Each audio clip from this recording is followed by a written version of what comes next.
Պարոն Աղազարյան, գլխավոր դատախազ Աննա Վարդապետյանը եկել է խորհրդարան եւ միջնորդում է, որ պատգամավորները քվեարկեն օգուտ նրա, որ դուք անձեռն մխիլությունից զրկվեք եւ քրեական հետապնդում սկսվի։ Եվ դատախազը իր խոսքում նշում է, որ մինչեւ $300,000 դիմաց ինչ-որ խոսակցություն եք ունեցել, անձանց հետ, բայց $23,000 ըստ դատախազի խոսքի վերցրել եք, եղել է նման բան։ Դրանք տարբեր բաներ են։ Դրանք տարբեր բաներ են։ Այս միջնորդության նյութերի դրանք տարբեր բաներ են։ 200,000, 300,000 այդպիսի խոսակցություն չի եղել իմ եւ որևէ մեկի միջև։ Ինչ վերաբերում է 23,000-ին իմ գործով։ Այդպիսի բան նույնպես չկա։ Ուղղակի Արամ Մկրտչյանը լինելով իմ սանիկը, մի 2 տարվա մեջ մեր տան վերանորոգման հետ կապված ինձ մի $8,000 պարտքով փող էր տվել, մաս, որը ես վերադարձրել եմ, փաստաթղթավորված։ Իսկ որ Աննա Վարդապետյանը ասեց տեսանյութեր ունեն, լրիվ այլ հեռախոսություններ։ Տեսանյութերը գիտեք որն է, այդ Արամ Մկրտչյանը իր խոսքը ձայնագրել է եւ ուղարկել է Հայկին Նազարյանին տեսանյութ։ Դա է տեսանյութը։ Ձեր հետ խոսակցությունը։ Իմ հետ խոսակցություն եղել է Արամ Մկրտչյանի հետ, երկու հատ հեռախոսազրույց, որը առաջինը ինքը ձայնագրել էր, ես չէի իմացել, երկրորդը ձայնագրել է, ես իրեն ընդհատել եմ խոսքի ընթացքում, ասել եմ, որ դու հիմա ես գիտեմ, որ դու հիմա ինձ ձայնագրում ես,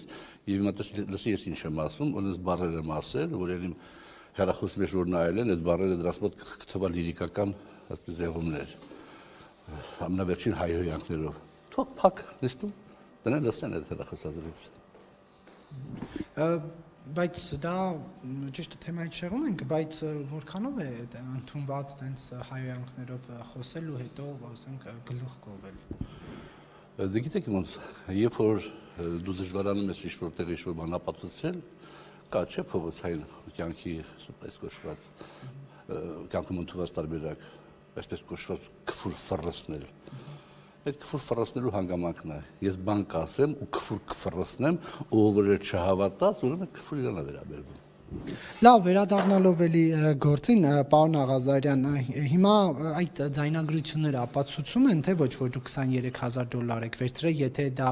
դնեն եւ լսեն։ Դե կարեք հրապարակային չի, կարեք նայեք, կարդայիք։ Կարեք նայեք, կարդայիք։ Արամ Մկրտչյանը, ով է Արամ Մկրտչյանը։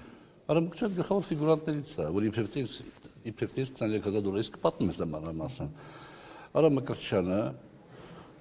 11 թվականին դատապարտվել է 5 տարի ազատազրկման խարդախության հոդվածներով։ Արամ Մկրտչյանը 2019 թվականից առ այսօր գտնվում է դատական գործընթացի մեջ էլի մարդկանց խաբելու խարդախության հոդվածով։ Փաստորեն տիկին դատախազի ասածից հետևեց, որ 44009023 գործը վարույթը 23 թվականի վերջին է բան արել, այսպես կոչված վարույթ ընդունել, ամենայն հավանականությամբ իմ կարծիքով Արամը նորից ֆիգուրանտ է։ Այսինքն դատական process-ը գնում է, ֆիգուրանտը էլի ուրիշ հարցերով, եւ այդ ընթացքում ինքը Հայկ Նազարյանին այդ բաներն է ուղարկում, տեսազանագրություններն է ուղարկում, թե ես ոնց եմ իրեն խաբել եւ այլ, ու 24 թվականի փետրվարի 15-ին այդ մարդը լքում է Հայաստանի Հանրապետությունը։ Բա հետո Դուք որ ասում եք տան վերանորոգման համար գումար եք վերցրել, դա ձեր հայտարարում երևում է թե ոչ։ Այդ ժամանակ հայտարարի չենք լրացնում։ Որ թվականին է եղել։ 21 Ինչի՞ չէիք լրացնում հայտարարում։ Լրացնում եք, թե չգիտեմ։ Լրացնում էինք։ Չեմ նշել, չէ։ Հաստաշան պաշտոնյա էիք։ Ուրեմն չեմ նշել, որովհետև չեմ հիշում, որ նշել։ Փոխառություն եք վերցրել եւ չեք նշել։ Ես չեմ հիշում, կարող եմ նշել եմ, հիմա չեմ հիշում։ Հիմա չեմ հիշում ամենայն դեպս, բայց փաստաթղթավորված ես այդ գումարը վերադարձրել եմ։ Այդ 200-ից $300,000 կաշառքի թեման, այդ մանր երճերավորների, թեմա արտահանման գործին է, բայց ձեզ որևէ մեկը դիմել է, որ օգնեք։ Այո։ Եվ դուք գումար ուզել եք, թե ոչ։ Ոչ, գումարի մասին խոսակցություն չի եղել։ Ես լինելով տնտեսական հարցերի հանձնաժողովի անդամ, ինձ այս տարիներին հասնում տասնյակ մարդիկ են դիմել, տնտեսվարողներ, քաղաքացիներ, այս կամ այն հարցի հետ կապված բարձրաբանումներ տալու, որտեղ որ հնարավոր է ինչ-որ ձևով օգնելու, եւ այդպիսի հարցեր շատ է լինում։ Եվ տվյալ դեպքում այդ հարցը եղավ, ես հաջորդ օրը ճշտեցի, որ այդտեղ որևէ բան հնարավոր չի անել, եւ ես տեղյակ պայեցի, ու դա չի կարելի, որովհետեւ ընթացակարգեր կա, ապարատուրա կա եւ այլ այդքան բան։ Եվ ինչ եք կարծում, ինչպես կքվեարկեն պատգամավորները։ Ես կարծում եմ, որ կհարգեն դատախազի միջնորդությունը, որովհետեւ պատգամավորները իրավաբաններ չեն, որ կարողանան, ասենք, մեկը մյուսի հետ կապեն եւ իրավական գնահատական տան։ Կարծում եմ, պետք է թույլ տան դատախազին, որպեսզի